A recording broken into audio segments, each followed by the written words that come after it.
Hello guys, it's Glurmit here, welcome back to the channel, and it is Friday, so it's free to play episode day.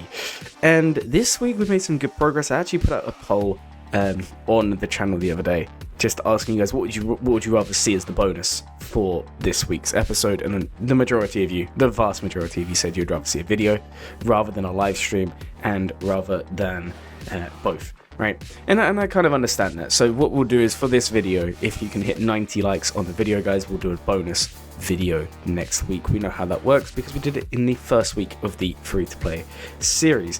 So guys, we actually made some good progress this week. Obviously, we did the live stream, which did reduce the amount of footage you're seeing today, as the live stream was on Sunday, and then that only left me with Monday, Tuesday, and Wednesday to gather the footage in order to edit ready for Friday. So in terms of what we've done, we're now level 78 or 79.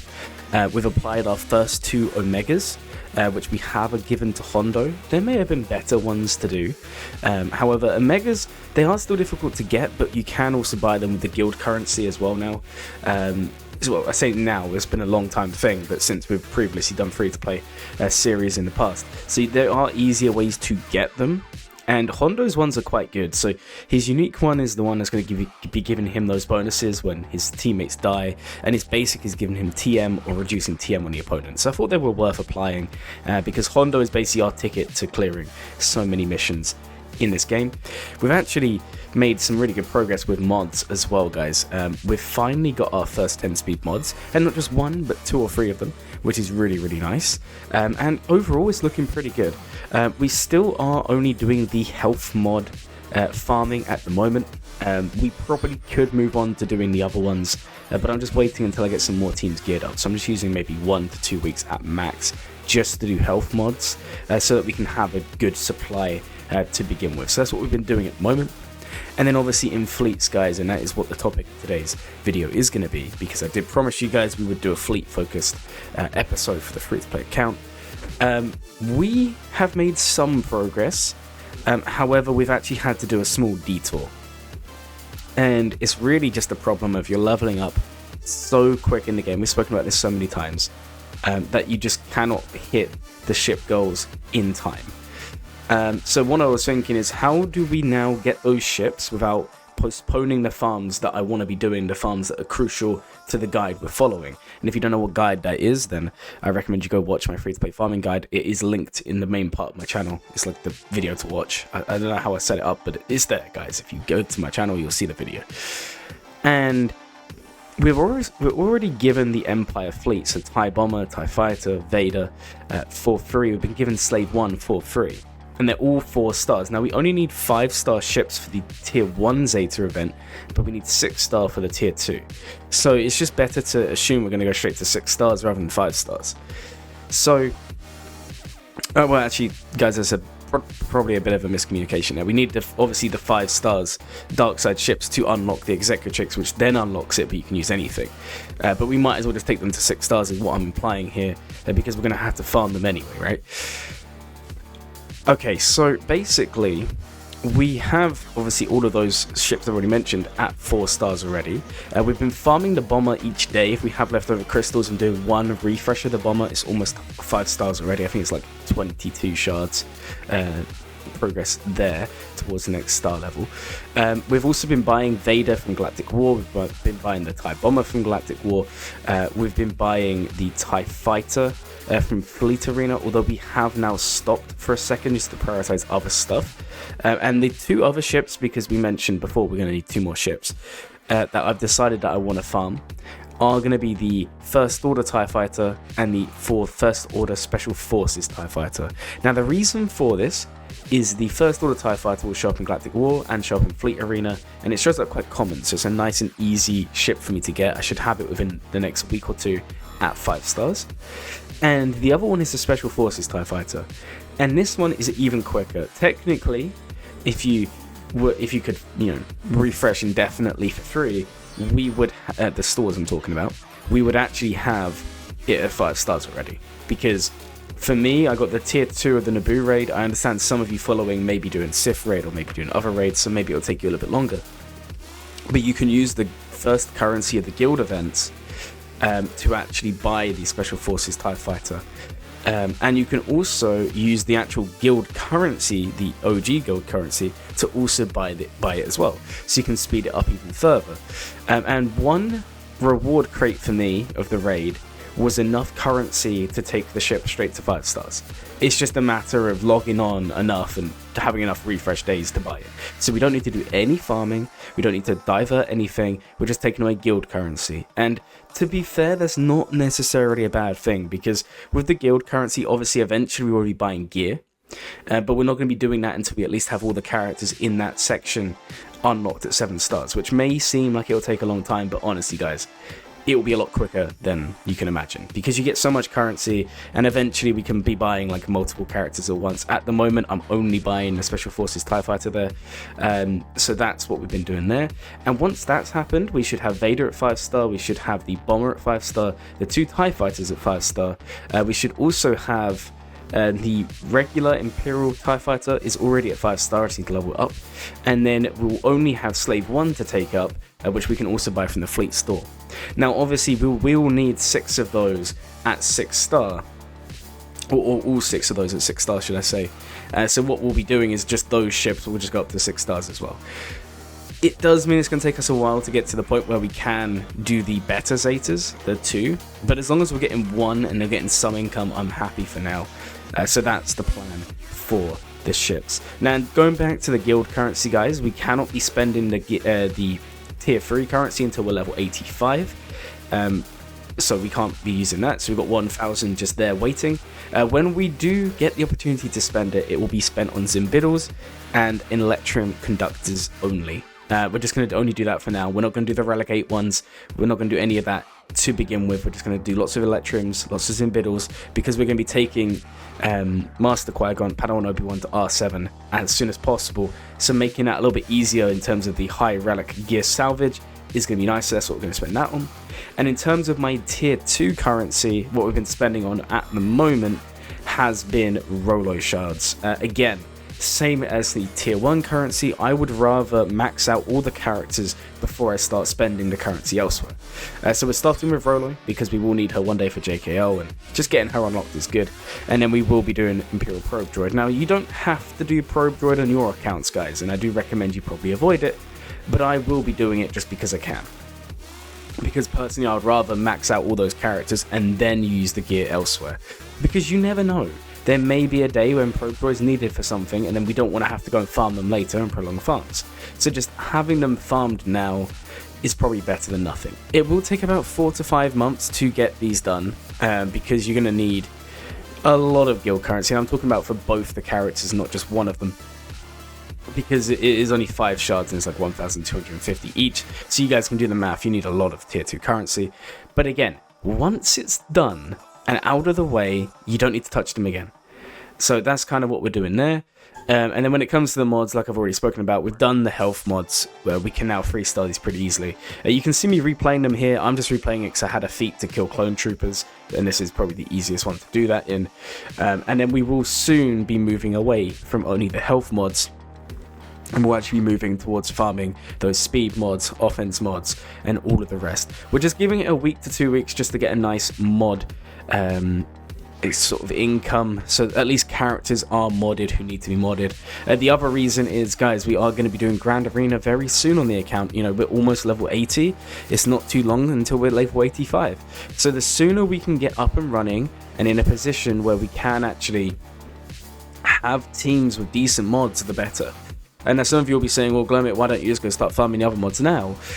It's mainly because we're in a position where we can't refresh 3 times, okay? We don't have enough crystals to go ahead and refresh mods each time, 3 times a day. So we really need to make a decision of, do we spend our mod currency, which would cost quite a lot, to go all the way up and start farming speed mods now, but then we may hit, you know, level 85 before we get to that position? Or do we instead take those, you know, that time, delay everything else, and actually go ahead and farm some mods, so we have everyone modded reasonably well with health mods. And just bear in mind, health mods are good on everyone. It's not like they're going to be bad to have on people. Health mods are perfectly fine. They work perfectly fine on almost every character in the game. So that's why I'm kind of going down the route of going for health mods first. Obviously, we are prioritizing speed. We're also being very strict with the mods we're getting. If we're getting mods with bad primaries, I'm not taking them up. I don't really want to have too many characters that have like a defense primary triangle just because it has speed, because I think that's a bad habit to get into. If it's a gold mod or a purple mod and it has speed and it is, you know, promising and it does roll speed, we'll use it, but otherwise we won't. I guess I'm going to mute my phone. What is this? There we go. Now imagine, actually I need to unmute it 'cause I might be getting a call any second now. So guys, if the footage does, you know, stop for a second, that's why. So that's what we've been doing with mods. Unfortunately, TW, the guild, did win. I did not have enough characters at high enough GP to actually participate. Guys, I would have thought when it comes to the guild events, when it comes to TW and all of this, that if you literally don't have enough characters to participate, that they would still give you the win. But yeah, you still need to hit the 50 banners. So I am hoping this TW I have enough. It's basically, what, 3 teams that I need to place, but they all have to be 6,000 or GP higher. I just don't know if I have that, and that's a little bit stressful. So I will be having a look, and hopefully we can get that sorted in the up and coming TW, because it would be nice to get some rewards there. I did miss out on, you know, ZETAs, data cron materials, everything there. So yeah, it's promising. There's a lot going on in terms of the fleets and, you know, upgrading them. All of our gear has gone into TIE Bomber, getting that leveled up nice and early. We've also been modding our Gungans as well here, taking them up the gear levels. So we do now have, you'll see at the end of the video, but we do now have all of them except one at gear 7. We could take them to gear 8 because it actually turns out there's no Chirotech for gear 7. That's something I'm debating doing at the end, but we really don't need to. It's the same with Hondo. Hondo can go up to gear 9. But again, do we really need to put that gear in him now? I think there's better things to be doing. Now, in terms of building out the other teams, Quebec is almost 5-star. I feel like I say that every single episode. We just have been slowing it down while we've been doing TIE Bomber farms. That's basically all it is. So before we was always doing 2 refreshes on Quebec and was getting like 10 shots a day. Now we're doing 1 to 2 refreshes if you include just the basic set you can do for free, and then the rest is actually on a bomber, with priority going on the TIE Bomber because Zetas are more important. Once we have the Jedi done, so Kanan's almost 5-star. We're not farming Ezra because he's a Cantina node. We do have Jedi Anakin. We're going to farm him up to 5 stars. Snips we can take up as well. But once we have these characters up at 5 stars, we'll be unlocking Grandmaster Yoda, and then that can go into our Quebec team and make it a little bit better. At the moment, our Quebec team is Gear 7, so we have Gear 7 Quebec. We have Gear 8 actually for Padawan Obi-Wan. We then have some investment on Jedi Anakin, but not much at the moment.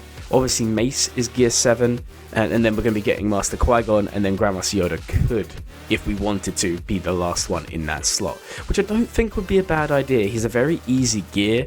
He does benefit the Quebec team because he does give that foresight, and as you know, in TW specifically, foresight is doing the same thing as Qui-Gon Jinn, where it just gives you insane amounts of power. So that's kind of where we're going with that.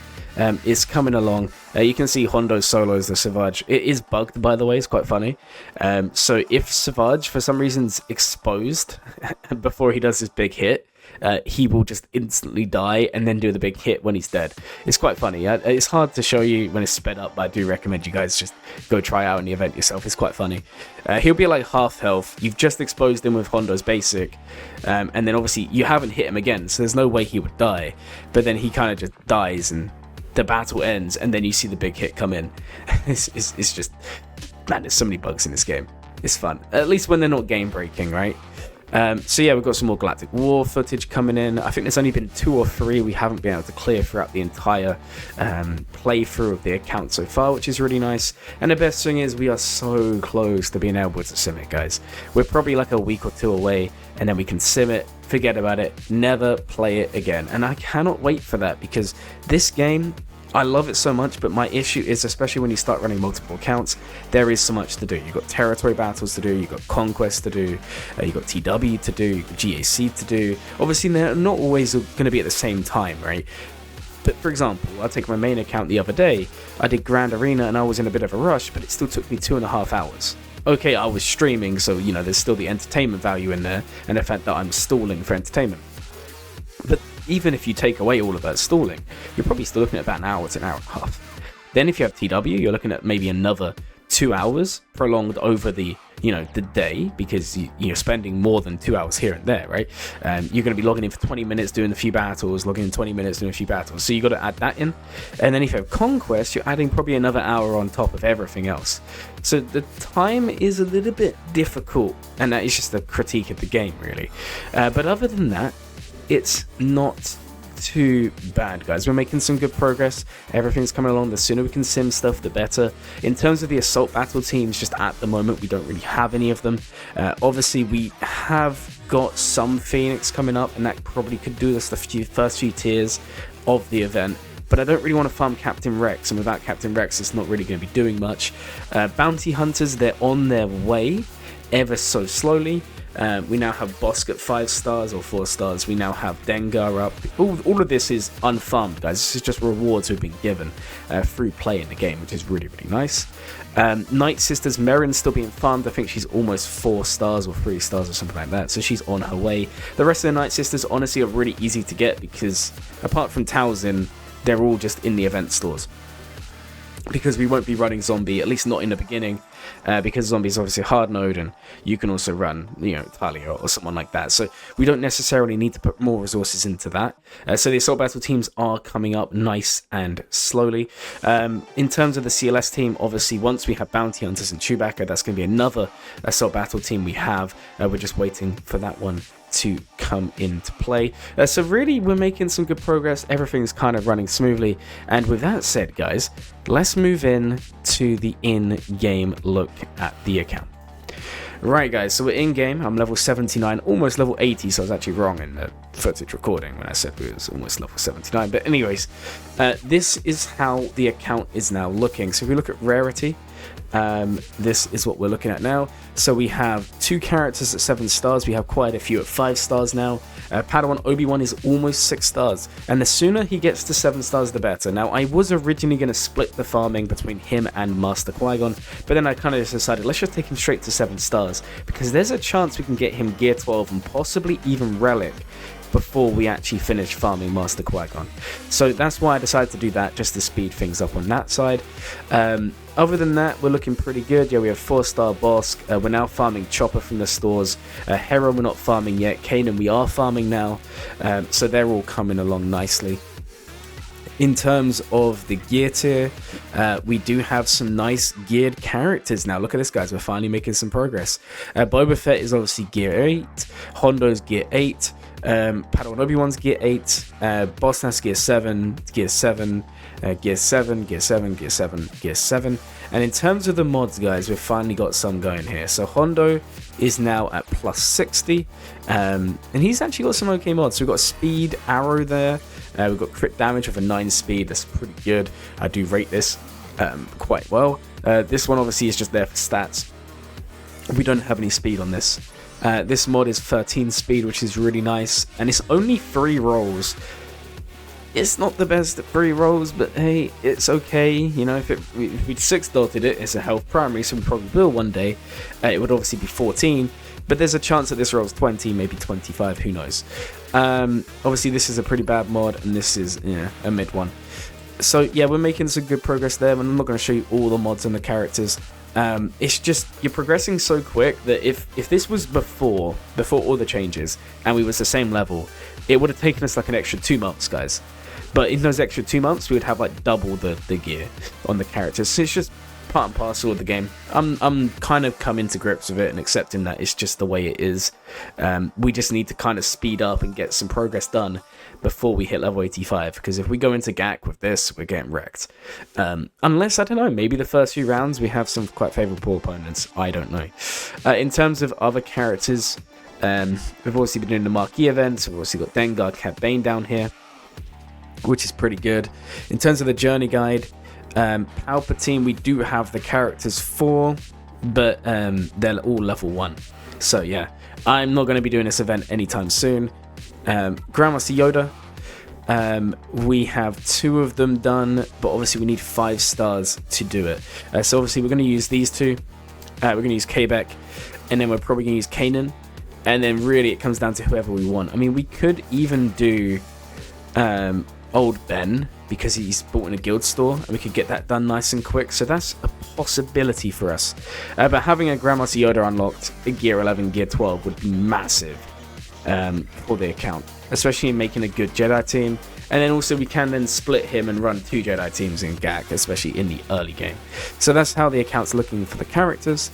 How the account's looking for the fleets is the following. So we have by star level, we have 5-star on TIE Fighter. We have almost, yeah, there you go, 19 shards for TIE Bomber. We have 8 out of 65 for Slave 1. 33 out of 65 for him. And this is actually okay to level up now, so that's now 3 stars. And you can kind of see where we're going with this. So we're going 1, 2, 3, 4, 5, and then 6 is here, which is also being done nice and soon. So we should be done with the ZETA event hopefully within the next couple of weeks. I know it's a little bit delayed, but what can you do there? And in terms of just all the ships we've got, that's what we're looking at. In terms of the favorited ships, where are they? There they are. This is what we're looking at for the favorited ships. Razor Crest has actually shown up for me, guys, a couple of times. And the reason why I haven't bought it is because I just haven't got enough fleet currency. And I'm really prioritizing getting these done first. I know it's slowing down the exec farm, but we need Zetas. So yeah, I've been prioritizing these ships above this. Once these are 6 stars, then we prioritize Razor Crest above everything else. So anyways, guys, now let me show you the comparison. Why is it such bad quality? Guys, it's not normally like this. I don't know, this is weird. Well, I don't know why that's doing that. It's bugged, so we'll have to do it properly next week. Anyway, as you can see, we have 4 10+ speed mods. That's all I wanted to show you guys. We're not going to look at that today because it's such bad quality. It's actually going to give me a headache. Anyways, guys, that's the end of the video. I hope you guys enjoyed it. If you did, please like, comment, subscribe. Remember, guys, if we get 90 likes, there will be a second episode next week for you guys to enjoy. And as always, guys, have a Glurmit day.